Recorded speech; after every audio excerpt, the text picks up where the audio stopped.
National medical commission એટલે કે એનએમસીએ દેશના તમામ એમબીબીએસ તબીબોને વિશિષ્ટ ઓળખ આપવાનો નિર્ણય કર્યો છે। તેના માટે એનએમસીએ પોર્ટલ લોન્ચ કર્યું, જેના પર તમામ એમબીબીએસ તબીબોની નોંધણી પ્રક્રિયા શરૂ થઈ ગઈ છે।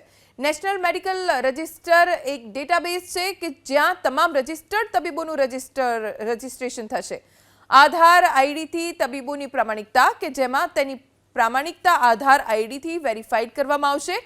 એનએમસીએ તાજેતરમાં એક જાહેર નોટિસમાં જણાવ્યું હતું કે ભારતીય મેડિકલ રજિસ્ટર પર નોંધાયેલા તમામ એમબીબીએસ તબીબોને એનએમઆર પર ફરીથી રજિસ્ટર થવું પડશે।